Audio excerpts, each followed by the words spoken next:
तो देवताओं से सब वृतांत सुन के पहले तो ब्रह्मा जी बड़े रुष्ट हुए, क्रोध आया उनको। और फिर पितामह हैं, देवताओं की वो दुर्दशा देखकर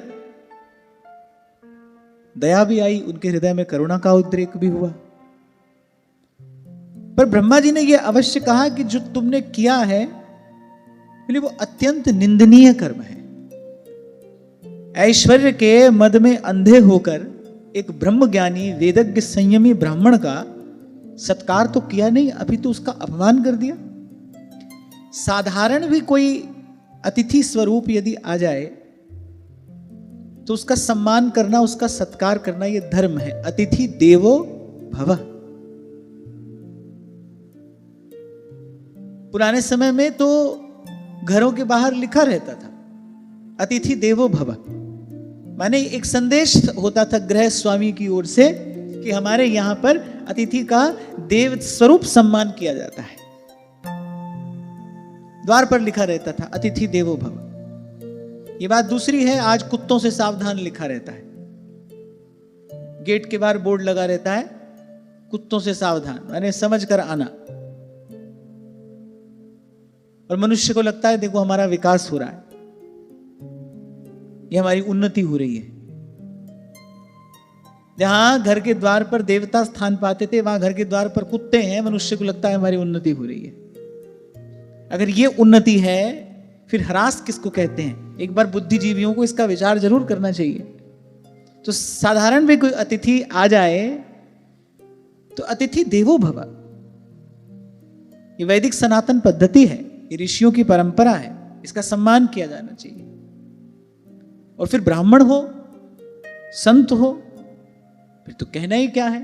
फिर तो आज के दिवस पे जाऊं बलिहारा तो करूं आरती चरण पखारूं और तन मन धन संतन पे वारूं, और उसमें भी गुरु हो फिर तो सर्वात्म के समर्पण पूर्वक गुरु का स्वागत होना चाहिए, उसका सत्कार होना चाहिए। इसलिए वो परम वेदज्ञ ब्रह्मज्ञानी संयमी ब्राह्मण तो हैं ही, पर साथ साथ तुम्हारे गुरु हैं।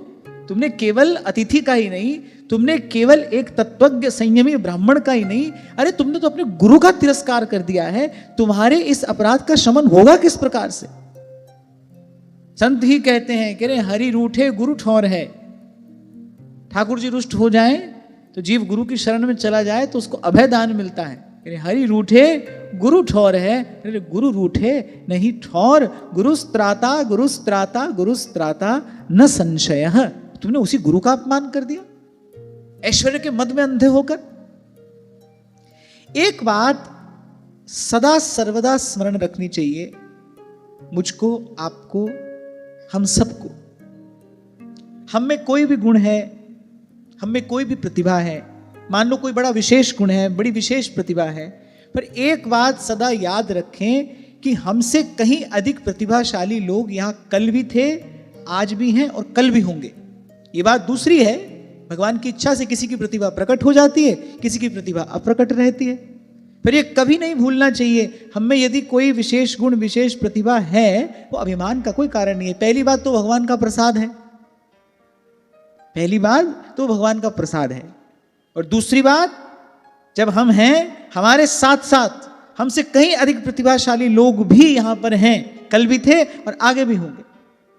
अनंत रूप रूपाय विष्णवे प्रभ विष्णवे, इस संसार की रचना करने वाले भगवान का एक नाम अनंत भी है, उनकी रचना भी अनंत रूप है, इसका कोई और छोर नहीं है, इसका कोई आर पार नहीं है।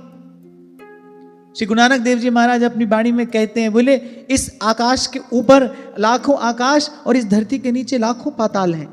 कोई व्यक्ति ये भी सोच ले मैंने सारे संसार का कल्याण कर दिया, तो वो समग्र अस्तित्व के सामने वो सारा संसार है कितना कितना। प्रातः स्मरणीय श्री स्वामी अखंडानंद जी महाराज ने अपने जीवन का यह संस्मरण सुनाया था। बोले एक बार बंबई में हम किसी सेठ जी के यहाँ गए, वो बड़े संस्कारी थे, सत्संगी थे, श्रद्धालु थे, और संतों गुरुजनों के सामने अपना दोष अपना दुर्गुण कह ही देना चाहिए, उससे उसका मार्जन हो जाता है, उसका शमन हो जाता है।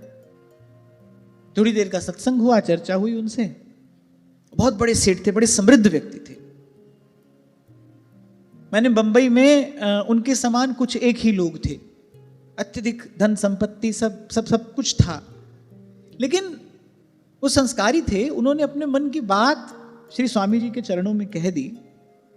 उन्होंने कहा कि मैं जानता हूं कि इसमें से कुछ भी साथ नहीं जाएगा, भगवान की कृपा से मुझे थोड़ा संतों का संग मिला है, तो मैं जानता हूं कि धन संपत्ति ये सब क्षण भंगुर है और इसमें से कुछ भी साथ जाने वाला नहीं है, पर फिर भी मुझे अपने धन का अभिमान होता है।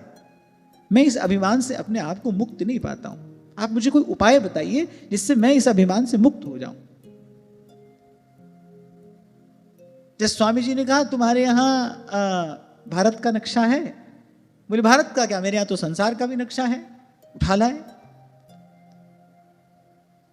बोले ढूंढो इसमें भारत कहां है, ये है भारत, इतना सा। अब इसमें बंबई ढूंढो, तो वो लेंस लेकर आए, वो दिखाकर बोले ये जो एक बिंदु दिखाई पड़ रहा है ये बंबई है। अब बोले इसमें तुम्हारी संपत्ति, मुंह नीचे कर लिया, मतलब ये कैसे बताऊं मैं इसमें हमारी संपत्ति क्या है। बोले कागज के टुकड़े में अपने आप को नहीं ढूंढ पा रहे हो तुम, तुम्हारे पास जो भी धन संपत्ति वैभव है, मैंने अरे कागज के टुकड़े में तुम अपना पता नहीं पाते हो, और अनंत कोटि ब्रह्मांडों में तुम्हारा अस्तित्व क्या है। भगवान के ऐश्वर्य का विचार करना चाहिए। ये जो श्रीमद् भागवत में भी भगवान के ऐश्वर्य का वर्णन किया गया है, किस लिए किया गया है, केवल इसलिए कि जीव को कभी अभिमान ना हो जाए कि मैं बड़ा हूं। इस समग्र अस्तित्व के सामने हमारा अस्तित्व क्या है, हमारे में कोई गुण प्रतिभा है भी। पहली बात तो गुण सब तेरे, और फिर हमसे अनेक अनेक गुणी और प्रतिभाशाली लोग हमारे साथ यहां इस संसार में हैं। अभिमान का तो कोई भी कारण नहीं है। जीव को भगवान से दूर करने वाला और जीव को भगवान से दूर रखने वाला केवल अभिमान है। जब मैं था तब हरि नहीं, और जब हरि हैं मैं नहीं। सीधी बात संतों ने कही। जीव को भगवान से दूर करने वाला भी अभिमान है। जीव जैसे ही अपने आप को कर्ता समझता है भगवान से दूर हो जाता है। मैंने तो पूर्व भी कभी आपको कहा था, कर्ता के लिए वो दृष्टा है, क्योंकि भगवान कहते हैं ना, ये यथा माम प्रपद्यन्ते तांस तथैव भजाम्यहम्, जाकी रही भावना जैसी प्रभु मूरत देखी तिन तैसी। जो अपने आप को कर्ता समझता है उसके लिए वो भगवान दृष्टा है, उसको देखता है, बस समय आने पर भले बुरे का फल उसको दे देता है, बस उसका इतना ही कार्य है। तो कर्ता के लिए वो दृष्टा है। लेकिन जो अपने आप को कर्ता न मान कर प्रभु के चरणों में अपने आप को समर्पित कर देता है, समर्पित के लिए वो सदा उपस्थित है, सदा संग है, सदा सहाय है। आपको भगवान से क्या काम लेना है आप सोचो।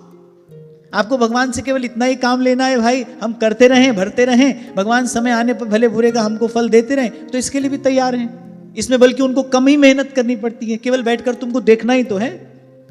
केवल दृष्टा भाव से वो आपको देख रहे हैं, आप कर रहे हो और भर रहे हो, फिर मर रहे हो। समर्पित के लिए तो उनको परिश्रम करना पड़ता है। इसीलिए कहते हैं भगवान, मुक्तिम ददाति करहि चित स्मरण भक्ति योगम। मुक्ति तो मैं दे देता हूं, बोले भक्ति देने में मैं थोड़ा विचार करता हूं, थोड़ा संकोच करता हूं, क्योंकि एक बार अगर मैंने किसी को अपनी भक्ति प्रदान कर दी, बोले फिर तो भाई सदा सदा के लिए, अनंत अनंत काल के लिए मुझे एक प्रकार से उसका सेवक ही बन जाना पड़ता है। जीव तो कहने को ही सेवक है, असली सेवक तो भगवान है। पल पल जीव की संभाल, जीव की रखवाली, जीव का भरण, जीव का पोषण भगवान ही तो कर रहे हैं। योगक्षेमम वहाम्यहम्, भगवान कह तो रहे हैं, जो अप्राप्त है उसकी प्राप्ति कराता हूं और जो प्राप्त है उसकी रक्षा करता हूं। तो देखो विचारो, जीव की सेवा तो भगवान कर रहे हैं, हम क्या भगवान की सेवा कर रहे हैं बताओ। भगवान की वस्तु भगवान के सामने लाके रख दी, भगवान की सेवा हो गई। भगवान की सृष्टि से फल फूल तोड़कर भगवान को निवेदन कर दिए, ये भगवान की सेवा हो गई। तुम्हारे साथ कोई ऐसा करके देखे, झपट पड़ोगे उसका, अरे दुष्ट हम पर कोई एहसान कर रहा है क्या, हमारी वस्तु हमको लाकर दे रहा है, हम पर कोई उपकार कर दिया। जीव यही तो कर रहा है सदा से, भगवान की वस्तु भगवान को निवेदन कर दी, लगता है बड़ी सेवा कर रहे हैं। अरे सेवा तो भगवान कर रहे हैं। करऊं सदा तिनकी रखवारी, जीव का भरण पोषण करते हैं, जीव का रक्षण करते हैं, कुमार्ग पर जाने से उसको रोकते हैं, पल पल उसकी संभाल करते हैं, अपनी कृपा की बयार में बहाकर उसको संतों के चरणों में लेकर आते हैं, भजन के मार्ग पर उसको पहुंचाते हैं, फिर उसको चलाते हैं, गिर ना पड़े इसकी पल पल संभाल करते हैं। और फिर कहा योग क्षेमम वहाम्यहम्, उसके पास जो नहीं है वो उसको प्रदान करते हैं, और जो है रक्षक बन के उसकी रक्षा करते हैं। तो एक बार आंख खोलकर देखो, बुद्धि से विचार करो, कौन किसकी सेवा कर रहा है? हम भगवान की सेवा कर रहे हैं या भगवान हमारी सेवा कर रहे हैं? तो भगवान कहते हैं भाई अगर किसी को भक्ति दे देते हैं फिर तो भाई उसका सेवक बन जाना पड़ता है। अच्छा, और भगवान कोई कार्य आधे अधूरे रूप से तो करते नहीं, अब कर दिया तो फिर तो कर दिया, फिर तो सदा के लिए कर दिया। भगवान कह रहे जब हम सदा हैं तो हमारा दिया जाने वाला प्रसाद और हमारे द्वारा दिया जाने वाला वचन भी सदा रहना चाहिए। साधारण मनुष्य का वचन कब तक रहता है? मान लो आपने किसी को वचन दिया, आप बड़े सत्यवादी हो, सत्यनिष्ठ हो, अपनी बात के पक्के हो, आपने किसी को वचन दे दिया, लेकिन वो आपका वचन कब तक रहेगा? जब तक आप हो तभी तक तो आपका वचन रहेगा, जब तक आपका जीवन है तब तक आपका वचन रहेगा। अब भगवान तो अनादि अनंत हैं, जब वो किसी को वचन दे देते हैं तो वचन तो फिर सदा सदा के लिए हो जाता है। तो सदा सदा के लिए, अनंत काल तक अनंत भगवान को उसका निर्वाह करना पड़ता है। इसलिए स्पष्ट कहा भगवान ने, मुक्तिम ददाति करहिचित स्मन भक्ति योगम। मुक्ति तो मैं फिर भी दे देता हूं, फिर भी कहा मेरे चलो ये तो मैं फिर भी दे देता हूं, स्मरण भक्ति योगम, लेकिन भक्ति नहीं देता, क्योंकि सेवक हो जाना पड़ता है भगवान को, भगवान की भगवत्ता छूट जाती है। अच्छा, भक्ति कौन है? भक्ति हमारी श्री जी है। अब श्री जी जहां आएंगी भगवान को अपनी भगवत्ता छोड़नी पड़ेगी। जैसे ही श्री जी का दर्शन होता है प्रभु अपनी प्रभुता छोड़ देते हैं। भक्त के हृदय में भक्ति का उद्गम होता है, यानी श्री जी की कृपा का स्पर्श हुआ है, श्री जी के स्वरूप का स्फुरण हुआ है। जहां श्री जी का दर्शन होगा ठाकुर जी अपनी ठकुराई छोड़ देंगे, भगवान अपनी भगवत्ता छोड़ देंगे, सेवक बन जाएंगे। इसीलिए तो अनादिकाल से लेकर अब तक भक्तों की सेवा कर रहे हैं। वहां क्या है? एक और तो ठाकुर जी अनन्य मधुकर हैं, अब एक और ठाकुर जी अनन्य हो और दूसरी और कभी इसके कभी उसके सेवक बन जाएं, तो बात समझ तो नहीं आती। अनन्य का तो अर्थ ही होता है जो एक के अतिरिक्त दूसरे को न जाने न माने, जिसके लिए दूसरे की कोई सत्ता ही ना हो। तो अगर दूर से देखो तो इन बातों में विरोधाभास मालूम पड़ता है ना। हर भक्त को ठाकुर जी कहते हैं लो मैं तुम्हारा मैं तुम्हारा मैं तुम्हारा, वहां श्री जी से कह रहे मैं तो केवल आपका हूं। झूठ बोल रहे हैं क्या? ये वस्तुतः जो शुद्धा भक्ति है वो श्री जी ही है। शुद्धा भक्ति जो है वो स्वयं श्री जी हैं। जिस भी हृदय में शुद्धा भक्ति का प्रादुर्भाव होता है माने वहां प्रिया जी का ही प्राकट्य हुआ है। श्री ठाकुर जी उन्हीं के ही चरणों में नत होते हैं, उन्हीं की ही सेवा करते हैं, उन्हीं पर स्वयं को न्योछावर करते हैं।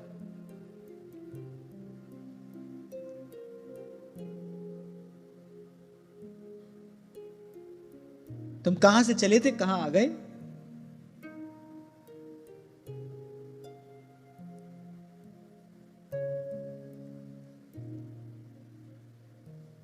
हाँ, तो सदा अपने मन में हम इस बात का स्मरण रखें, अभिमान का कोई भी कारण नहीं है। यदि हम में कुछ विशेष है भी तो प्रभु का दिया प्रसाद है, और ऐसा प्रसाद भगवान ने अनंत अनंत जीवों को कृपा करके प्रदान किया है। कह मैं ये रहा था, अभिमानी से भगवान दूर रहते हैं। जब तक मैं हूं, जब तक कर्तापन है, तब तक वो नहीं है। जैसे ही कर्तापन नष्ट होता है बस उसी क्षण भगवान ले लेते हैं डोर अपने हाथ में। और सब संतों ने, शब्द सबके अलग अलग हैं, कहने का समय भी सब संतों का अलग अलग रहा है, पर सब संतों ने अंत में विश्राम इसी शरणागति के, प्रपत्ति के, इसी समर्पण के ही भाव में पाया है।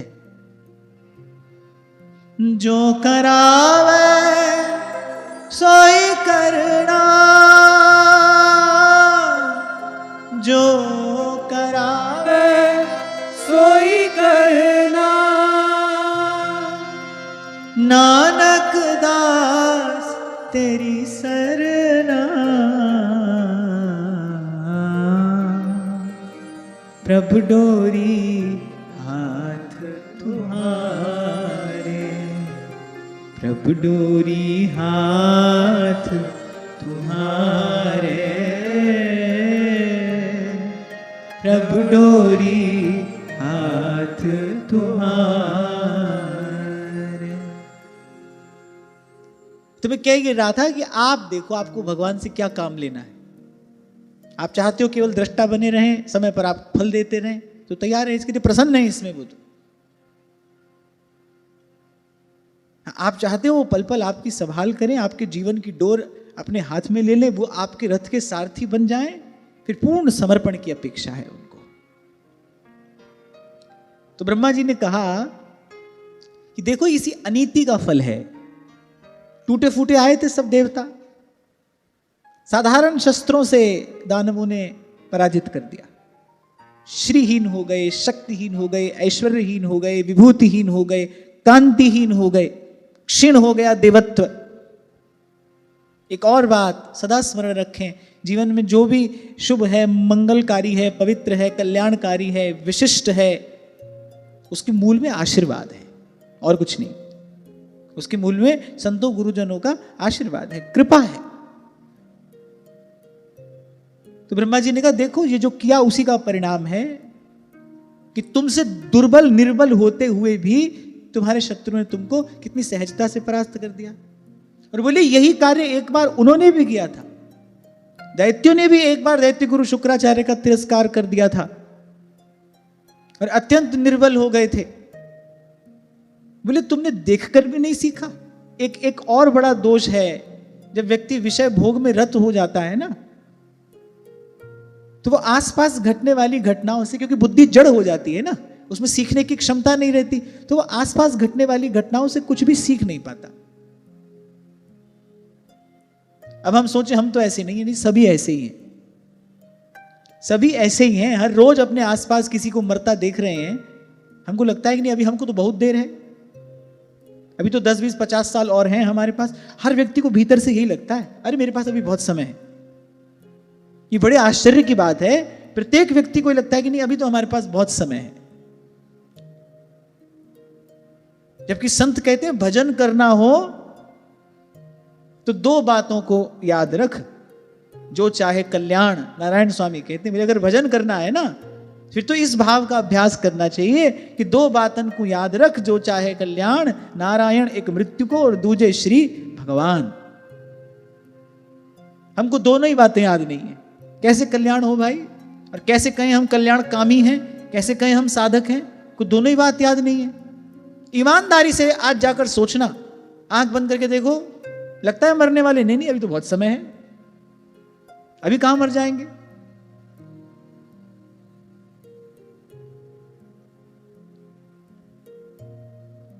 तो ब्रह्मा जी ने कहा कि तुमसे पहले दैत्यों ने भी यही कार्य किया था, उन्होंने भी अपने गुरु का तिरस्कार किया, निर्बल दुर्बल हो गए, तुमने ही उनको परास्त किया था। बोले देखकर भी नहीं सीखे। ब्रह्मा जी ने कहा कैसे सीखते, अत्यंत विषय सेवन के कारण तुम्हारी बुद्धि जड़ हो गई है। और यहां जो जो कहा जा रहा है वो केवल यही नहीं कहा जा रहा है, शास्त्र में जो भी कहा जाता है उसके 3 अर्थ होते हैं। उसका एक आदि भौतिक अर्थ होता है, जो घटना घट गई वो कही जा रही है, उसका एक आदि दैविक अर्थ होता है, उसका एक आध्यात्मिक अर्थ होता है।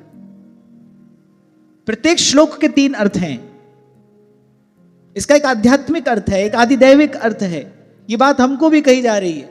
विषय सेवन के कारण बुद्धि इतनी जड़ हो जाती है, दूसरे की क्षति होते देख रहे हैं, दूसरे को मरता देख रहे हैं, पहले हमको लगता है कि नहीं हमारे साथ ऐसा होगा ही नहीं। कितना बड़ा प्रमाद है, इसी को कहते हैं बुद्धि का जड़ हो जाना। कल यही बात तो मैं आपसे कह रहा था कि अपने आसपास कितनों को व्यक्ति माया जाल में उलझते देखता है, देखते देखते आप भी उसी में जाकर उलझता है, देखता है, देख रहा है। अच्छा कभी कभी तो यहां तक की स्थिति हो जाती है, इसको वैसे स्थिति नहीं दुर्दशा कहना चाहिए, दूसरे को समझाता है ऐसा मत करना, आप वही कार्य करता है। स्वामी जी शरणानंद जी महाराज जी बात कहा करते थे, बोले जो ज्ञान केवल दूसरों को देने के लिए हो ना, उसको आसुरी ज्ञान कहते हैं। अभी अगले स्कंद में आप देखेंगे, जब हिरण्याक्ष मरा तो हिरण्यकश्यपु ने कितना सुंदर प्रवचन किया है, पूछो मत। हिरण्यकश्यपु के प्रवचन को सुनकर लगता है कि देखो कितना बड़ा ये वेद शास्त्र का ज्ञाता है, लेकिन उसका सारा ज्ञान केवल दूसरे को देने के लिए है, इसीलिए इस ज्ञान को आसुरी ज्ञान कहा जाता है। तो कभी कभी तो ऐसी दुर्दशा भी देखने में आती है, व्यक्ति दूसरे को समझा रहा है, स्वयं वही कार्य कर रहा है। तो ब्रह्मा जी ने कहा तुमने भी यही किया।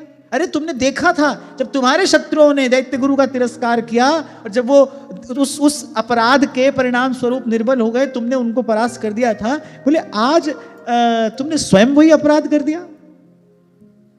और ब्रह्मा जी ने कहा अब एक बात कान खोलकर सुन लो, हम तुमको बता रहे हैं, तुमको तो इस बात की खबर नहीं है, तुम तो वहां अप्सराओं के गान और नृत्य में मत पड़े हो, सुरापान करके सुबह से लेकर शाम तक पड़े रहते हो, तुमको तो कोई होश है नहीं। अब जब ये लुट पिट कर मेरे पास में आए हो, तब एक बात तुम्हारे हित के लिए तुमको बता रहा हूं, दैत्य गुरु शुक्राचार्य की ऐसी भक्ति दैत्यों ने कर दी है और दैत्य गुरु उन पर इतने प्रसन्न हो गए हैं, स्वर्ग तो क्या, मुझे तो डर है किसी दिन आकर मेरा ब्रह्मलोक ही न छीन लें। उनकी शक्ति इतनी बढ़ चुकी है इस समय कि स्वर्ग तो क्या, वो ब्रह्मलोक पर भी अपना अधिकार प्राप्त कर सकते हैं। और ये शक्ति पाई कहां से? बोले गुरु की भक्ति से ये शक्ति उन्होंने प्राप्त कर ली है। गुरु प्रसन्न हो जाए, समर्थ सदगुरु हो, प्रसन्न हो जाए तो क्या नहीं दे सकता।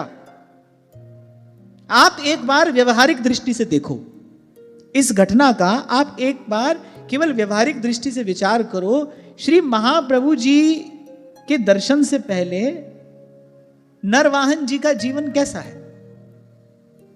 मार काट, लूट पीट, यही सब तो उनके जीवन में है।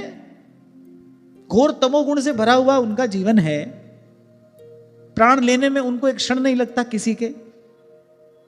लूट, चोरी, हत्या, यही सब उनके जीवन में भरा है। महाप्रभु का दर्शन हुआ, पता नहीं क्या घटना घटी, एक क्षण में लो महाप्रभु ने कहा नरवाहन प्रभु निहार, प्रभु का दर्शन ही करा दिया। अरे अपनी वाणी में महाप्रभु जी ने नरवाहन जी को स्थान दे दिया। अनंत काल तक ये वाणी है और अनंत काल तक ही नरवाहन जी का नाम उस वाणी में है। गुरु चाहे तो क्या नहीं दे सकता। समर्थ सदगुरु हो तो उसके लिए क्या अदेय है? अरे वो भगवान दे सकता है और तो देना रह ही क्या गया। इसीलिए कहा सर्वदेवमयो गुरु, सब देवता गुरु में निवास करते हैं। सारे तीर्थ धाम आपके चरणों में, हे गुरुदेव प्रणाम आपके चरणों में। फिर ब्रह्मा जी ने एक और बात कही, न विप्र गोविंद गवीश्वराणाम भवन्ति भद्राणि नरेश्वराणाम। ब्रह्मा जी ने कहा कि जो श्रेष्ठ मनुष्य ब्राह्मण, गौ और गोविंद को सर्वस्व मानकर उनकी सेवा करते हैं और जिन पर इन तीनों की कृपा रहती है, बोले उनका कभी अमंगल नहीं होता। देवताओं को एक प्रकार से ब्रह्मा जी ने विधि बता दी कि अब अपनी खोई शक्ति पुनः प्राप्त करना चाहते हो, अपने अपराध का मार्जन करना चाहते हो, स्वर्ग को पुनः प्राप्त करना है, तो फिर ब्राह्मण, गौ और गोविंद इन तीनों की तन मन धन से, मन प्राण से सर्वात्म समर्पण पूर्वक सेवा करो। जो इनकी सेवा करता है उसका कभी अमंगल नहीं होता। और आप देखो कितने दयालु हमारे ऋषि मुनि, उन्होंने सहज ही हमारी जीवन शैली में इन तीनों की सेवा जोड़ दी। भगवान का भजन, गौ ब्राह्मण की सेवा। मैं तो आपको सदा से ये बात कहता आ रहा हूं, हमको गौ ब्राह्मण की सेवा किस लिए करनी है? क्योंकि पवित्र भारतवर्ष में हमारा जन्म हुआ है, केवल इसलिए करनी है। इसके बदले में हमको कुछ मिलेगा ऐसी दुर्बुद्धि अपने मन में नहीं लानी। अरे इस पवित्र भारत भूमि पर सुर दुर्लभ नरदेह की हमको प्राप्ति हुई है, भगवान ने कृपा करके हमको ये जन्म जीवन दिया है, केवल इसलिए हमको गौ ब्राह्मण की सेवा करनी है। कहा था मैंने आपसे, प्रत्येक सनातन धर्मावलंबी का ये कर्तव्य है, ये किसी पर उपकार नहीं है, ये कर्तव्य है। गौ का ग्रास, ब्राह्मण का हिस्सा, हम किसी भी मत संप्रदाय को मानने वाले क्यों ना हो, अरे पर भारतवासी है ना, गंगा यमुना का जल हमने पिया है ना, इसी मिट्टी में हमने जन्म लिया है, इसी मिट्टी से हमारा शरीर बना है जिससे हम भजन कर रहे हैं। किसी भी मत संप्रदाय के अनुयायी हम क्यों ना हो, पर इस विषय में तो सबको एक मत रहना चाहिए। गौ ब्राह्मण की सेवा सबके जीवन में होनी चाहिए, नियम से नित्य प्रति गौ का ग्रास निकाला ही जाना चाहिए। आपको मैंने कहा था कि आज चलो ऐसी व्यवस्था हो गई, आज सामाजिक ढांचा ऐसा हो गया कि प्रत्येक व्यक्ति अपने घर में गौ का पालन नहीं कर सकता। अरे आपके नगर में जो गौशाला है, कर्तव्य बुद्धि से वहां जाओ, और रोज नहीं जा सकते तो रोज गौ का ग्रास निकालो और महीने की महीना जाकर वहां गौग्रास के निमित्त अपना हिस्सा आप वहां पर देकर आओ। कितने दुख की बात है कि भारतवर्ष में गौ की सेवा के लिए संतों को द्वार द्वार भटकना पड़ रहा है, संतों को दिन रात परिश्रम करना पड़ रहा है। अरे तो हमारा कर्तव्य है, हमको करना ही चाहिए। ये भी कोई बात है कि कोई हमको सिखाने के लिए आए? माता पिता के चरण छूने हैं, ये बात अगर बालक को सिखानी पड़े तो बालक नितांत संस्कार ही नहीं तो कहा जाएगा। इतनी बात भी अगर बच्चे को सिखानी पड़े कि माँ बाप को नित्य प्रणाम करना चाहिए, जबकि आज ऐसी दुर्दशा देखने में आ रही है, आज ऐसी स्थिति हो गई। हमारे घरों में पहले सुबह होते ही राम राम का शब्द सुनाई पड़ता था, जयराम जी की कहते थे।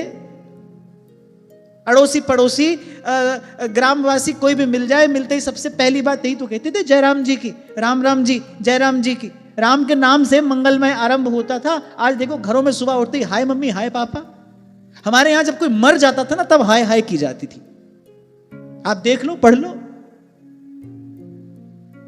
घर में कोई पधार गया तब छाती पीटते पीटते हाय हाय करते थे। यानी कितना बुरा शब्द है ये, कितनी बुरी स्थिति में इसका उच्चारण किया जाता था। आज देखो दिन की शुरुआत होती है हाय मम्मी, हाय पापा, और मम्मी पापा भी बड़े खुश हैं, हाय बेटा। आपको हो सकता है मेरी बात सुनकर लगे मैं कितने पुराने जमाने की बात कर रहा हूं। जब मैं कभी ये सुनता हूं ना, माँ बाप कहते हैं कि हम तो हमारे बच्चों के फ्रेंड्स हैं, हम तो उनके साथ में फ्रेंड्स की तरह रहते हैं। क्यों? तुम्हारे बच्चों को माँ बाप की जरूरत नहीं है? फ्रेंड्स तो बाहर उनको मिल ही रहे हैं और मिल ही जाएंगे। पर भूलिए मत, बच्चों को माँ बाप की भी आवश्यकता है। माँ बाप के प्रति जो गौरव, गरिमा, आदर होना चाहिए ना, उसी से जीवन का निर्माण होता है। इसीलिए हमारे यहां सदा से कहा गया, मातृदेवो भव, पितृदेवो भव, आचार्य देवो भव, राष्ट्र देवो भव। बड़े खुश होकर बताते हैं, नहीं हम तो हमारे बच्चों के फ्रेंड्स हैं। बच्चे हमसे कुछ नहीं छुपाते, उनके साथ ही बैठकर खा पी लेते हैं। तुम अपने बच्चों के फ्रेंड्स बने हो, इसीलिए ये दशा सामने आ रही है। लेकिन कुछ भी नहीं छुपाते, सब बात हमको बता देते हैं। अरे बच्चों के जीवन में ऐसा कुछ हो ही क्यों जो उनको छुपाना पड़े? बच्चों की जीवन शैली ऐसी बने क्यों कि उनको कुछ छिपाना पड़े?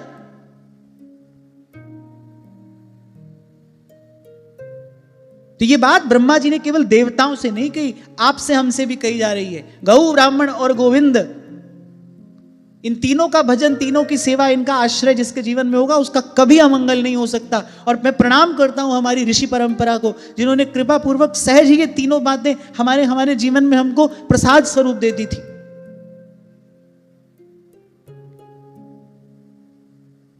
किसी भी हिंदू धर्मावलंबी के घर में ऐसा नहीं होता था कि गौ ग्रास और ब्राह्मण का ग्रास निकालने से पहले कोई भोजन कर ले, यज्ञ से पहले भोजन कर ले।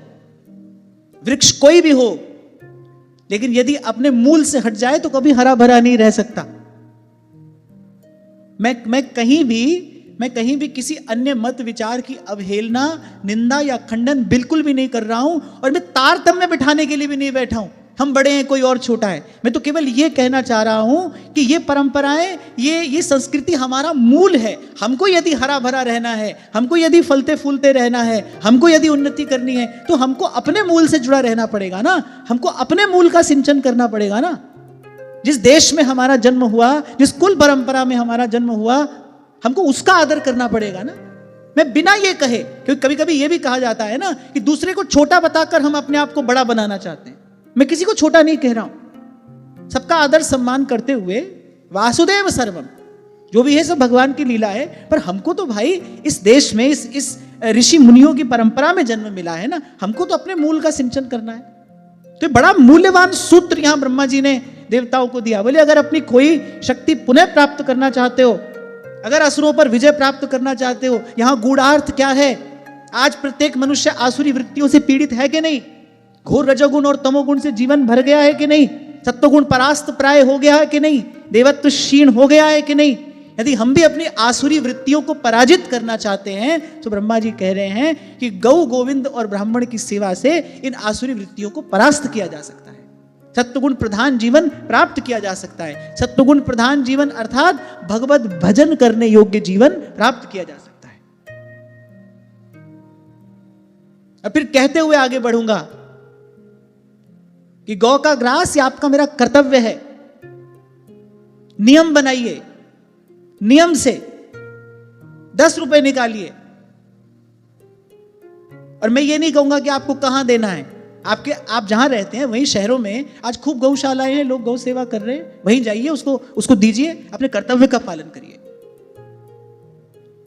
गौ ब्राह्मण की सेवा आदर ये कर्तव्य बुद्धि से हमको करना है। और भगवान का भजन ये तो भाई हमारा परम धर्म है, यही तेरो काज है, ये तो करना ही है, करते ही रहना है, और इसी को करते हुए ये सब कार्य करना है। इसलिए मैंने कहा प्रत्येक श्लोक के 3 अर्थ हैं।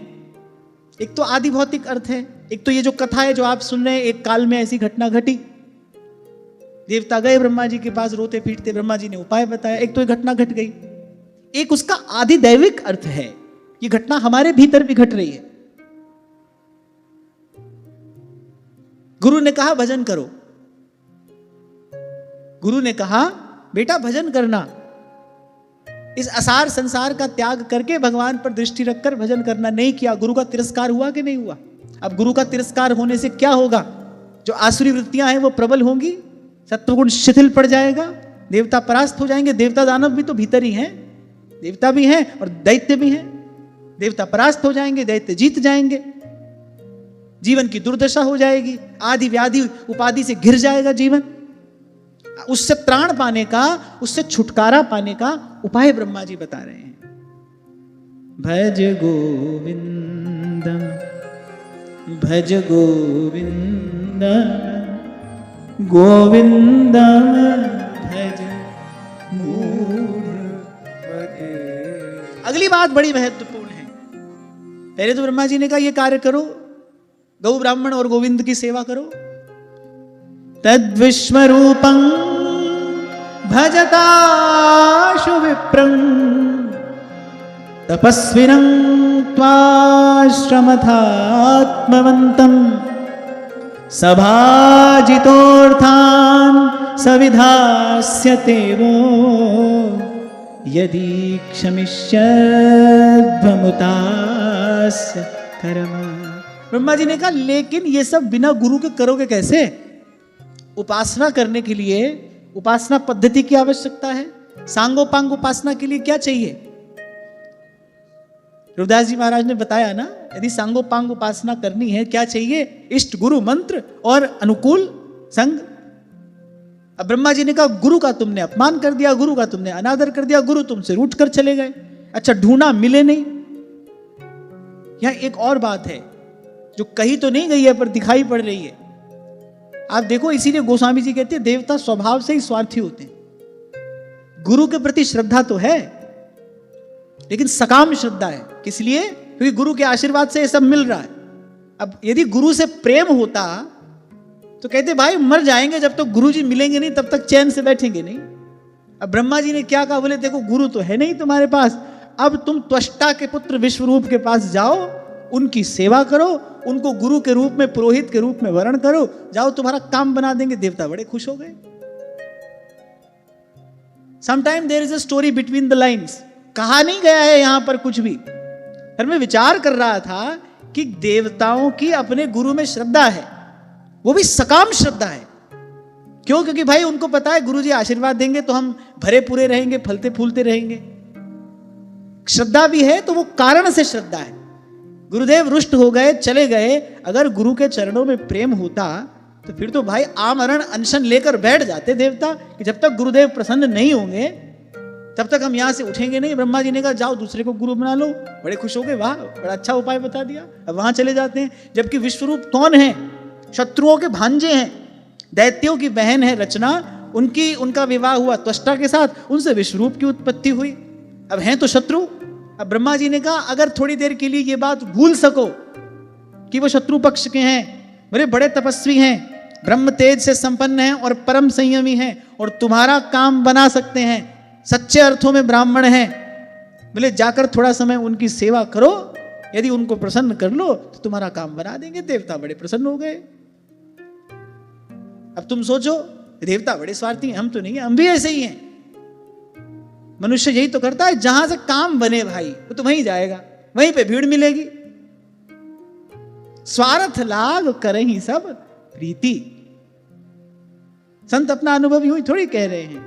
झूठी देखी प्रीत जगत में झूठी देखी प्रीत, झूठी देखी प्रीत, जगत में झूठी देखी प्रीत। अब देवता बड़े प्रसन्न हो गए, पहुंच गए त्वष्टा के पुत्र विश्वरूप के पास और बड़ा लाड लड़ाए, जाकर उनको हृदय से लगा लिया, मस्तक चूम लिया, संबंध बता रहे हैं, देखो हम तुम्हारे पितर ही हैं तो तुम्हारे संबंधी ही ना। अच्छा, देवता और दैत्य दोनों के पिता तो एक ही हैं, कश्यप हैं। दिति से दैत्य प्रकट हुए, अदिति से देवता, तो बोले तुम्हारे हमारे पूर्व पुरुष तो एक ही है ना। अब सब बात उनको कहने लगी, देखो तुम्हारे रिश्तेदार हैं, इस समय बड़ी विपत्ति में हैं, तुम हमारा कार्य बना सकते हो और धर्मोपदेश कर रहे हैं।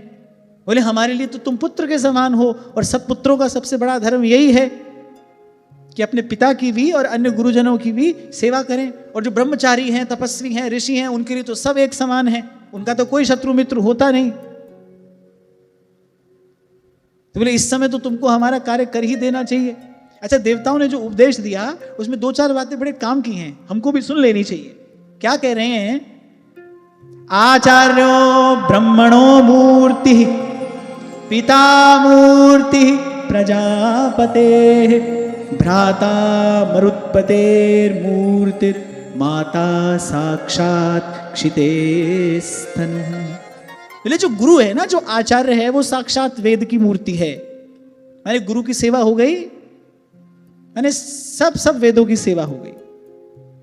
पिता बोले वो साक्षात ब्रह्मा की मूर्ति है। ब्रह्मा जी के मंदिर में जाकर ब्रह्मा जी की पूजा करने की विशेष आवश्यकता नहीं है, आपने मनसा वाचा कर्मणा पिता की सेवा कर ली, बोले ब्रह्मा की सेवा हो गई। पिता साक्षात ब्रह्मा की मूर्ति है। बोले इसी प्रकार माता साक्षात पृथ्वी की मूर्ति है। इसीलिए तो गणेश जी जीत गए थे, कहा जो पृथ्वी की प्रदक्षिणा लगाकर पहले आ जाएगा वो प्रथम पूज्य होगा। वो सच में पृथ्वी की प्रदक्षिणा लगाने निकले।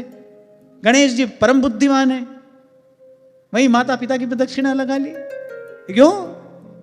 क्योंकि माता साक्षात क्षितेस तनुः, शास्त्र प्रमाण है, माता साक्षात पृथ्वी की मूर्ति है। बोले उसी प्रकार जो बहन है वो दया की मूर्ति है। बड़ी अच्छी बात यहां कही, बोले जो अतिथि है ना वो साक्षात धर्म की मूर्ति है। घर में अतिथि आया है, आपने अतिथि की सेवा कर दी, अतिथि को प्रसन्न कर दिया, आपने धर्म पालन कर लिया। इसलिए आज जहां सत्र आरंभ हुआ, हमारे यहां लिखा रहता था अतिथि देवो भव, अतिथि देवता का स्वरूप है। इसलिए कल मैंने आपसे कहा था घर में कोई अतिथि आए और उसकी कुछ खाने पीने की इच्छा ना हो तो जोर जबरदस्ती करना तो ठीक नहीं, पर भले एक प्रसाद का कण आप उसके सन्मुख रखिए, आप कहिए कि इसको ग्रहण करके जाइए। अगर अतिथि बिना कुछ ग्रहण किए चला जाए तो फिर साथ आपका पुण्य ले जाएगा। अतिथि का सत्कार होना चाहिए, स्वागत होना चाहिए, सत्कार होना चाहिए। अतिथि देव है, और यहां तो कहा गया अतिथि साक्षात धर्म की मूर्ति है। और फिर देवताओं ने कहा कि सर्वभूतानि चात्मनः, और ये जगत के सब प्राणी बोले सब आत्मस्वरूपी तो हैं। माने देवताओं ने ऐसा सुंदर उपदेश विश्वरूप को दिया, अपनी बात मनवाने में तो देवता बड़े कुशल हैं। ऐसा सुंदर उपदेश विश्वरूप को दिया, आपके हमारे शब्दों में कहें तो विश्वरूप बिल्कुल कन्विंस्ड हो गए उनकी बात से। अब देखो विपक्षी हैं, विपक्ष के हैं, मना लिया उनको।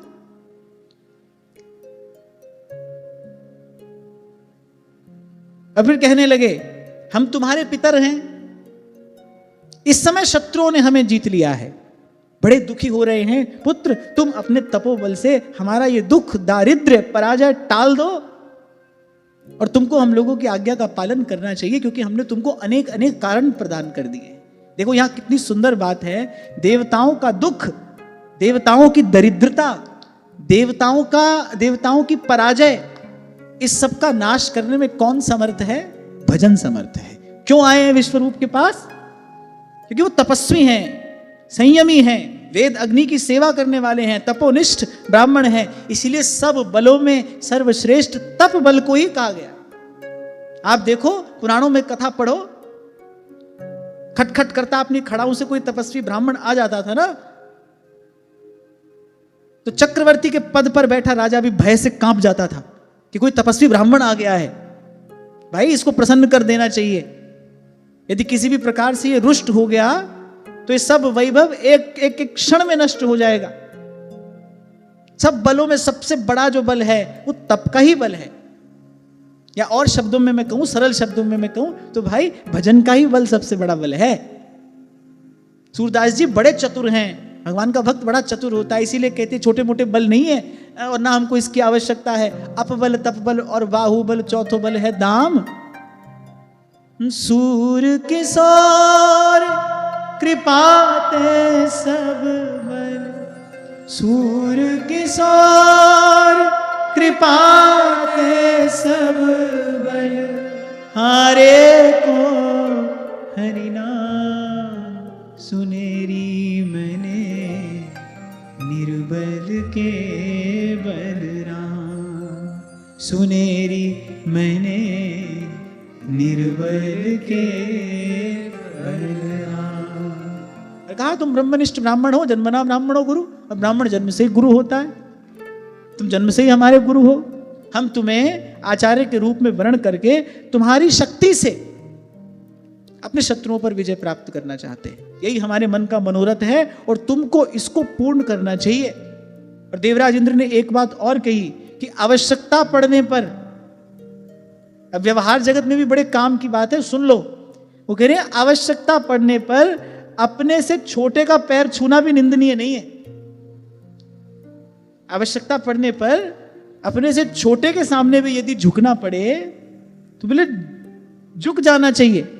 और वैसे भी बड़ा कौन है? जिसको ज्ञान है वही बड़ा है। महाभारत में भगवान वेदव्यास कहते हैं न तेन स्थविरो भवति येनास्य पलितम शिरः, बोले जिसके बाल पक गए हैं, माने जिसके केश श्वेत हो गए हैं, बोले केवल वही बड़ा नहीं है, बच्चा भी यदि ज्ञानी है तो देवता उसी को ही वृद्ध मानते हैं। और ये धर्म ग्रंथ में, महाभारत धर्म ग्रंथ है, पंचम वेद है, और पंचम वेद में भगवान वेदव्यास से बात कहते हैं।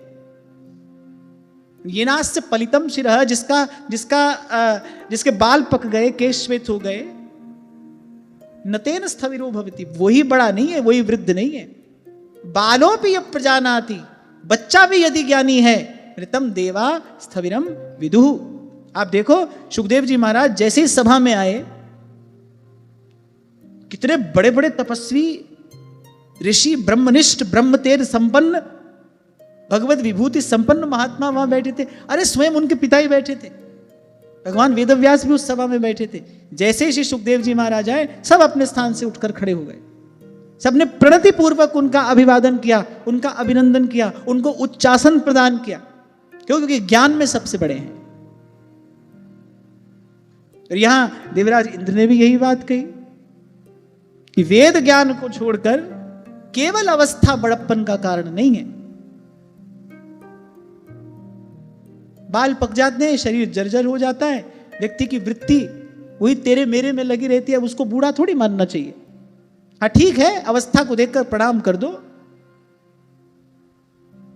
अवस्था को देखकर प्रणाम करना चाहिए, अनादर नहीं करना चाहिए। पर यहां शास्त्र के हिसाब से जिसको ज्ञान है वही बड़ा है, वही श्रेष्ठ है, माने उसी का आचरण अनुकरणीय है। यहां कहने की बात यह है, आचरण किसका अनुकरणीय है। अब आप कहो कि भाई हमारे माता पिता बूढ़े हो गए, तेरी मेरी में लगे, अब ये तेरी मेरी में लगे तो हम भी तेरी मेरी में लगेंगे, ये बात ठीक नहीं है। उनका आचरण अनुकरणीय नहीं है।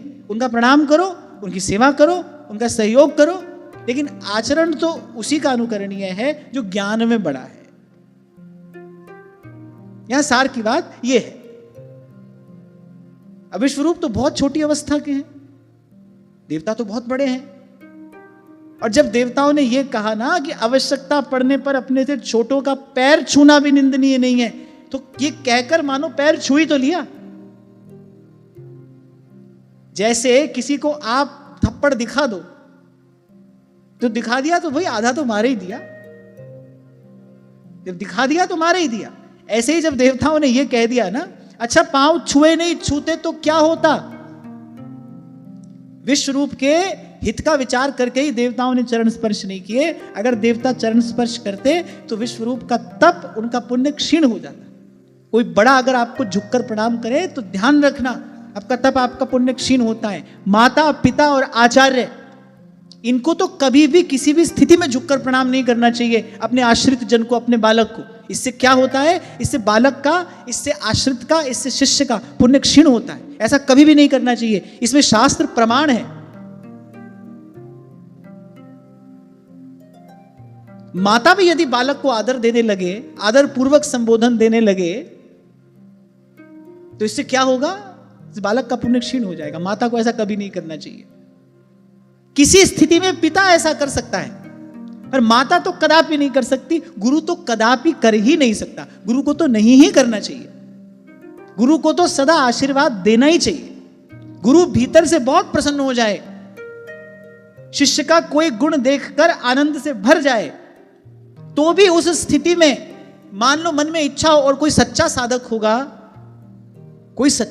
होगा, तो उसके मन में तो इच्छा होगी कि भाई ये तो प्रणम्य गुण है, इसको प्रणाम कर ही लेना चाहिए। आप हमारे महाप्रभु को देखिए, एक क्षण नहीं लगाया उन्होंने विठल दास जी को कहने में, तेरी पहचान ते मोकु श्यामा जो बड़ो सुख देते, कह दिया। तो कभी कभी शिष्य में किसी ऐसे गुण का प्रकाश हो जाता है, गुरु को लगता है कि भाई ये गुण तो प्रणम्य है, इसको प्रणाम करना चाहिए, पर ऐसी स्थिति में भी गुरु को प्रणाम करना नहीं चाहिए। उसको हृदय से उसको आशीर्वाद ही देना चाहिए। माता को किसी भी स्थिति में बालक को आशीर्वाद ही देना चाहिए। कुछ समय पहले ऐसा हुआ, एक दो बार मां मुझे आप कहकर बुलाने लगी। मैंने कहा भाई ये तो हमारी बहुत बड़ी हानि हो गई, ऐसा तो कदापि नहीं होना चाहिए। मैंने कहा आपसे ये शब्द मैं कभी स्वीकार नहीं करूंगा, आपको ऐसा कभी नहीं करना, भूल कर भी नहीं करना। तो यहां जब देवताओं ने कहा कि आवश्यकता पड़ने पर अपने से छोटे का पैर छूना भी निंदनीय नहीं है, तो माने कहकर एक प्रकार से उन्होंने विश्वरूप के पांव छू ही लिए, उनके चरणों में पड़ ही गए। प्रत्यक्ष में पड़ते तो उनका तप क्षीण होता, पुण्य क्षीण होता। उनके हित का विचार करके देवताओं ने ऐसा नहीं किया, पर परोक्ष रूप से उनका चरण स्पर्श कर ही लिया। माने उनके चरणों की शरण में आकर पड़ गए, भाई अब तो तुम्हारा ही सहारा है, अब किसी भी प्रकार से हमारा कार्य सिद्ध करो। और वैसे भी ब्रह्मा जी ने हमको तुम्हारे पास में भेजा है, हमको ब्रह्मा जी ने तुम्हारे पास में भेजा है। उनके संदेश का विचार करके, उनके संकेत का विचार करके आपको अब हमारे आचार्य पद पर प्रतिष्ठित हो जाना चाहिए। अब विश्वरूप कहने लगे, बोले भाई ये जो पौरोहित्य कर्म है, ये जो पुरोहिती का काम है, ये तो ब्रह्म तेज क्षीण करने वाला है। क्यों? क्योंकि यजमान का पाप अपने सिर लेना पड़ता है। ये जो पुरोहिती है वो ये प्रशंसनीय कार्य नहीं है, इसको शास्त्र में निंदनीय वृत्ति बताया गया है, हे वृत्ति बताया गया है। गुरु वशिष्ठ जी बिल्कुल भी तैयार नहीं थे रघुकुल के पुरोहित बनने के लिए, लेकिन जब ब्रह्मा जी ने कहा कि इस कुल में भगवान अवतार लेंगे, तुमको भगवान का नामकरण करने का अवसर मिलेगा, भगवत दर्शन का अवसर मिलेगा, तुमको भगवान को उपदेश देने का और भगवान से प्रसाद पाने का अवसर मिलेगा, तब उन्होंने ये कर्म स्वीकार किया कि भाई इसके फलस्वरूप मुझे भगवान मिलेंगे। तो विश्वरूप ने कहा कि वैसे तो पुरोहिती का जो काम है वो ब्रह्म तेज को क्षीण करने वाला है। देखो, आप किसी से कुछ भी लो, आपको बदले में देना पड़ेगा, ये अटल सत्य है, ध्रुव सत्य है, इसको गांठ बांध लो, इससे कोई मुक्त नहीं है। किसी वस्तु के बदले में आपको कोई और वस्तु भले देनी पड़े, कुछ देने को ना हो तो फिर क्या देना पड़ेगा? तो फिर पुण्य देना पड़ेगा, पर देना अवश्य पड़ेगा। इसीलिए कुछ काल पहले एक सत्र में मैंने बड़ी विनम्रता पूर्वक ये निवेदन किया था, जो लोग विरक्त होकर यहाँ वृंदावन में भजन कर रहे हैं, उनको तो केवल नाम और वाणी का आश्रय लेकर ही भजन करना चाहिए। अत्यधिक वस्तु के संग्रह से बचना चाहिए, क्योंकि यदि वस्तु का संग्रह करेंगे, किसी और की अपेक्षा होगी, तो उसके बदले में आप उनको कुछ और नहीं दोगे, तो आपको अपना भजन देना पड़ेगा। उन्नति तुम्हारी कैसे होगी? आगे कैसे बढ़ोगे भजन में? प्रकट सेवा आदि का विधान तो गृहस्थ व्यक्ति के लिए है, जो कमाता है उसको भाई अपने अपने अर्जित धन से संत गौ ब्राह्मण गोविंद की सेवा करनी ही चाहिए, ये तो उसका धर्म है। लेकिन जो विरक्त होकर यहाँ आप कहोगे भाई सब छोड़कर अब वृंदावन आ गए, किस लिए आ गए? बोले श्री जी का भजन करने के लिए आए हैं। आप यदि सब त्याग के वृंदावन में आए हो और आप यहाँ विरक्त होकर, विरक्त वृत्ति से, विरक्त होकर माने विरक्त वृत्ति से, मैं ये नहीं कह रहा हूं कि आप एक विशेष प्रकार का वेश धारण करके ही भजन कर रहे हो, पर अगर विरक्त वृत्ति से भजन कर रहे हो फिर तो भाई उत्तम उपयुक्त यही है कि नाम और वाणी का आश्रय लेकर हमारे पूर्वाचार्यों की जो रहनी है, उनकी जो परंपरा है, उसी के अनुसार यहां रहकर भजन करना चाहिए। किसी से लोगे तो फिर देना पड़ेगा। मैंने देखा यहां पर बहुत सी माताएं, क्षमा करना आप मेरी बात को अन्यथा मत लेना, बहुत सी माताएं यहां वृंदावन में आ गई। अब उनके परिवार वालों की भी अनुकूलता है, प्रसन्नता है, वो जितना धन अपने परिवार से चाहती हैं परिवार धन दे देता है, वो यहां पर रहकर सेवा कर रही हैं। पर भाई ध्यान रखना, परिवार से धन ले रहे हो तो बदले में परिवार को देना कुछ नहीं पड़ेगा। आप इस नियम से छूट नहीं सकते, आप इस नियम से बच नहीं सकते।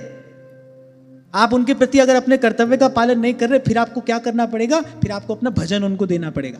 नहीं भी दोगे तो आपका किया हुआ उनको मिल रहा है। अब सोचो, जहां खड़े हो वहीं के वहीं तो खड़े रहोगे। आवश्यकता क्या है इसकी?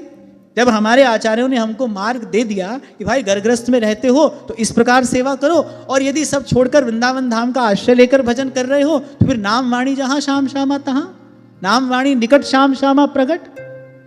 फिर अपनी नाम सेवा जी विराजमान करो और खूब पद गाओ, अपनी आवश्यकता को कम करो और जितना प्राप्त हो उसमें निर्वाह करते हुए पूर्ण रूपेण नाम वाणी का आश्रय लेकर भजन करो। पर ध्यान रखना, जब तक इस संसार में वो लेने देने से बच नहीं सकते। कोई भी हो, कोई भी है, यदि ले रहा है तो उसको देना पड़ेगा। भजन में उन्नति नहीं होगी। कान खोलकर सुन लेना ये बात। आप सोचो कि भाई ले रहे हैं तो क्या बुरा करें, पति का हमारे प्रति कोई कर्तव्य नहीं है? पति का आपके प्रति कर्तव्य है, पत्नी का पति के प्रति कोई कर्तव्य नहीं है। फिर पत्नी का भी पति के प्रति कर्तव्य है। यहां तो कोई भी बात एक पक्षीय नहीं है ना, यहां कुछ भी एक पक्षीय नहीं है, तो सब उभय पक्षीय। दिन के साथ रात है, निंदा के साथ स्तुति, मान के साथ अपमान, श्वेत के साथ श्याम, ऐसी संसार बना है। आपके प्रति अगर किसी का कर्तव्य है, उसके प्रति भी फिर आपका कर्तव्य है, फिर आप उसका भी पालन करो। उससे कैसे बच रहे हो फिर आप? उससे कैसे छूट रहे हो फिर आप? इसीलिए गीता में भगवान ने कहा, तस्मात् शास्त्रम प्रमाणम ते कार्य कार्य व्यवस्थितो। बड़ी तीव्र गति से यह विकृति आई है, और मैं बहुत मनोयोग पूर्वक विचार करके यह बात कह रहा हूं। बड़ी तीव्र गति से यह विकृति आ रही है। कहने को तो लाखों लोगों की भीड़ भजन कर रही है, हो कितना रहा है यह बात तो प्रभु ही जानते हैं। भजन हो कितना रहा है यह बात तो प्रभु जानते हैं। अब कहने को तो भाई लाखों की भीड़ यहां साधु बने घूम रहे हैं।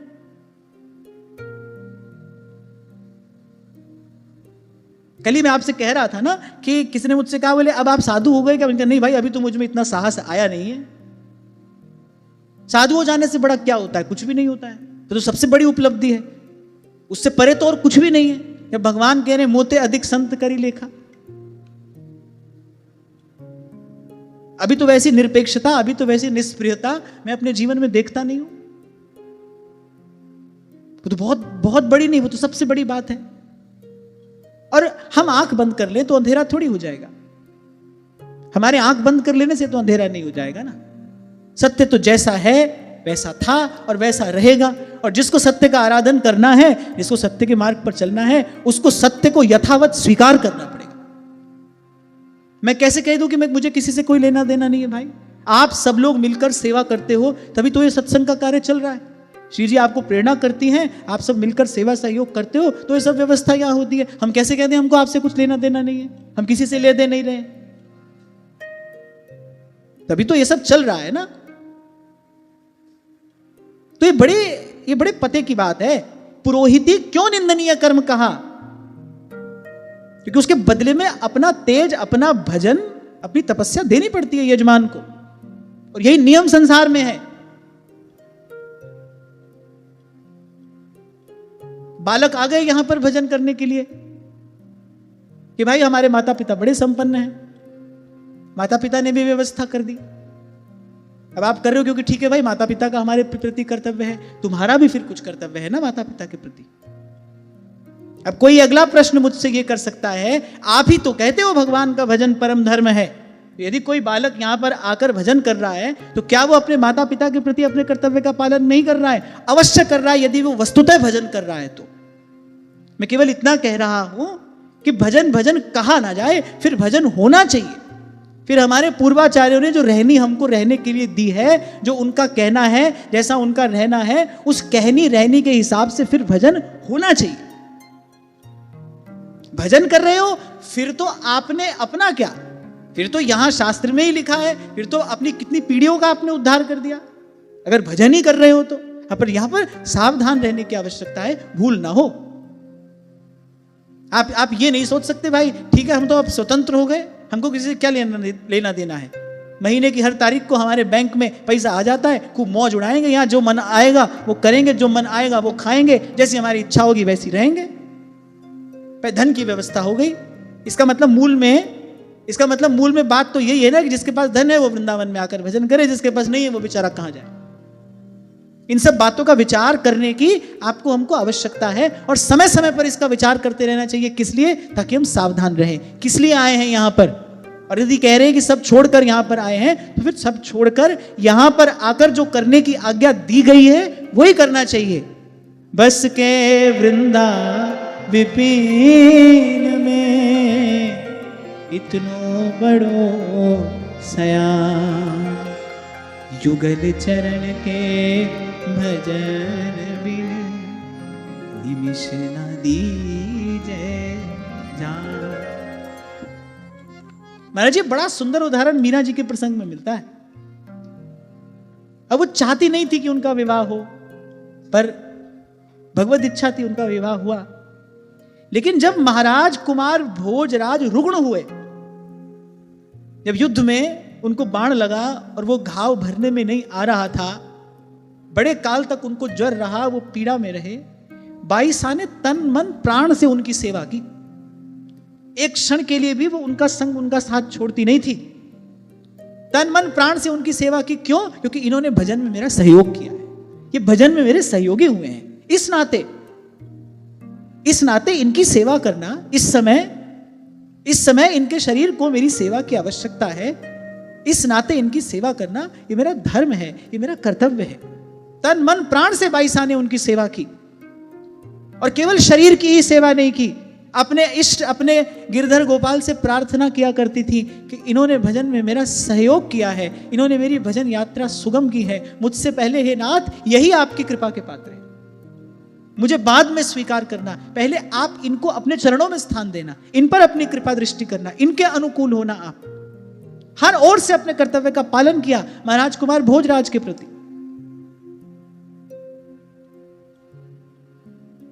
अरे भाई मैं तो ये कहता हूं, किसी ने प्यास लगने पर आपको एक गिलास पानी भी पिलाया है ना, मान लो एक समय ऐसा था आपको प्यास लगी थी, किसी ने आपको पानी पिलाया, उस समय यदि आपको पानी नहीं मिलता तो आपके प्राण चले जाते। उस समय यदि उसने आपको पानी पिलाया है ना, उसके बाद आप उसको समुंदर भी दे दो, आप उस एक गिलास जल का ऋण नहीं उतार सकते।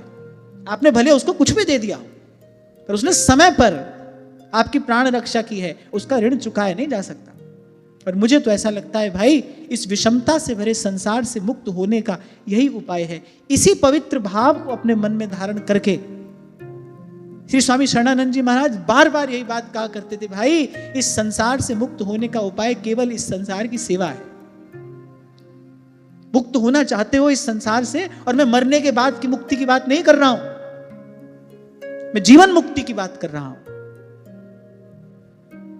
एकांत किस अवस्था को कहते हैं? एकांत उस अवस्था को कहते हैं जब आपका चित्त गुण दोष के कारण विकृत नहीं होता, गुण दोष से प्रभावित नहीं होता, उसी स्थिति का नाम एकांत है। अकेले पड़े रहने को एकांत नहीं कहते। जब आपका मन, जब आपका चित्त गुण दोष से प्रभावित नहीं होता, बाहर उमड़ने घुमड़ने वाली विकृतियों से दूषित नहीं होता, उसी चेतना के उसी स्तर का नाम एकांत है। मैं जीवन मुक्ति की बात कर रहा हूं। तो यदि जीवन मुक्त होना है संसार में रहते हुए, मोक्ष किसको कहते हैं? मोह के क्षय हो जाने को ही मोक्ष कहा है महापुरुषों ने। तो जीते जी मुक्त होना है तो भाई यही पवित्र भाव अपने मन में रखकर सेवा करते चलिए। और सबसे लिया है हमने कुछ ना कुछ। माता का ऋण है, पिता का ऋण है, आपके स्कूल में जिन्होंने आपको पढ़ाया लिखाया, आपको पढ़ना लिखना सिखाया, जिसके कारण हम वेद शास्त्र पढ़ पा रहे हैं, उनका ऋण है। अरे मेरे जीवन की तो यात्रा ही यहीं से आरंभ हुई थी। शायद ये प्रसंग कभी मैंने आपको सुनाया था। यही श्री वृंदावन की परिक्रमा करते करते दोपहर का समय था, और जब शरीर बड़ा थक गया तो वैसे एक घने वृक्ष की छाया में बैठा, और मुझे ऐसे लगा कि जैसे मरते हुए किसी व्यक्ति को किसी ने जीवन दान दे दिया हो। वो एक क्षण के लिए ऐसी अनुभूति हुई। गर्मी के दिन थे, हम परिक्रमा लगा रहे थे, चलते चलते बहुत थक गए। ये सघन वृक्ष की छाया में मैं बैठा और मुझे इतना सुख मिला। और उसी समय धाम की ही कृपा से, क्योंकि ये संतों की भूमि है, धाम की ही कृपा से मन में एक विचार आया, देखो किसी के लगाए पेड़ का सुख आज मुझे मिल रहा है, तो भाई मुझे भी तो किसी के लिए पेड़ लगाना चाहिए। यही क्रम है, किसी ने हमारे लिए व्यवस्था की है, हमको भी किसी के लिए व्यवस्था करनी चाहिए। तो मैं यही कहकर आगे बढ़ूं, मैं फिर प्रसंग में प्रवेश करूं। ध्यान रखना, लिया है तो फिर देना पड़ेगा। प्रयास यही करो कि कम से कम लेना पड़े। इसीलिए बार बार कहता हूं, सात्विक जीवन उसी को कहते हैं। आपकी आवश्यकता कम हो, और उस आवश्यकता कम में भी आप उससे कम लेकर बांटकर अपना निर्वाह कर ले। यही सात्विक जीवन है, यही पवित्र जीवन है, और यही भगवत भजन को धारण करने योग्य आधार है। पर भजन भजन सब कोई कहे, पर कठिन तासु की रीत। तभी श्री नागरीदास जी महाराज कहते, खरो ही कठिन है भजन ढिंग ढरबो।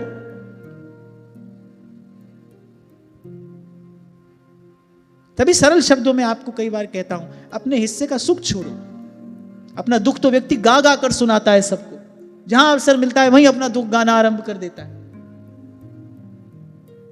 पर हो सके तो अपने हिस्से का सुख छोड़िए, अपने हिस्से का सुख बांटिए, किसी और को दीजिए।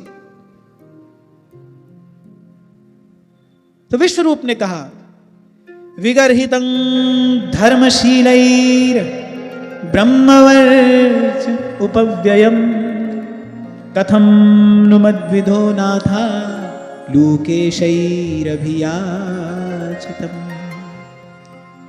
बोले, जो काम आप मुझे करने को कह रहे हैं वो काम तो बहुत अच्छा नहीं है। मेरे ब्रह्म तेज को, मेरी तपस्या को, मेरे पुण्य बल को क्षीण करने वाला ये काम है। और धर्मशील महापुरुषों ने इसकी निंदा की, जिनकी दृष्टि में धर्म का मूल्य है, धन का नहीं, ऐश्वर्य का नहीं। अब किसी राजा का पुरोहित कोई बन जाए तो उसको धन भी खूब मिलेगा, रहने के लिए बढ़िया महल भी मिलेगा, राजा बड़ी बड़ी जागीर भी लिख कर दे दिया करते थे, सब कुछ मिल जाएगा, पर धर्म चला जाएगा। तो जिनकी दृष्टि में धर्म का मूल्य है, जो धर्मशील महापुरुष हैं, उन्होंने इसकी निंदा की है। पर आप लोकेश्वर होकर, इंद्र कौन है? लोकेश्वर हैं। बोले, आप लोकेश्वर होकर इस प्रकार विनम्र होकर मुझसे प्रार्थना कर रहे हैं। आप अतिथि भी हैं, आप अभ्यागत भी हैं, आप देवता भी हैं, आप पितामह की आज्ञा भी पाकर आए हैं। इन सब बातों का यदि मैं विचार करूं तो मैं आपको ना भी नहीं कह सकता। पहली बात तो आप लोकेश्वर हैं, फिर अतिथि बनकर आए हैं, फिर इतने बड़े होकर भी आप, मैं अवस्था में आपसे बहुत छोटा हूं, आप मुझसे बड़ी विनम्रता पूर्वक प्रार्थना कर रहे हैं। पितामह ने आपको भेजा है, तो मैं आपको कोरा जवाब कैसे दे सकता हूं भाई? माने मैं सीधे सीधे आपको ना कैसे कह सकता हूं? आपकी आज्ञा का पालन करना, बोले इस समय तो मुझे यही उचित प्रतीत हो रहा है, माने ये कार्य मैं करूंगा। यद्यपि उन्होंने कहा कि देवगण हम तो अकिंचन हैं, तपोनिष्ठ ब्राह्मण का जीवन कैसा होता था?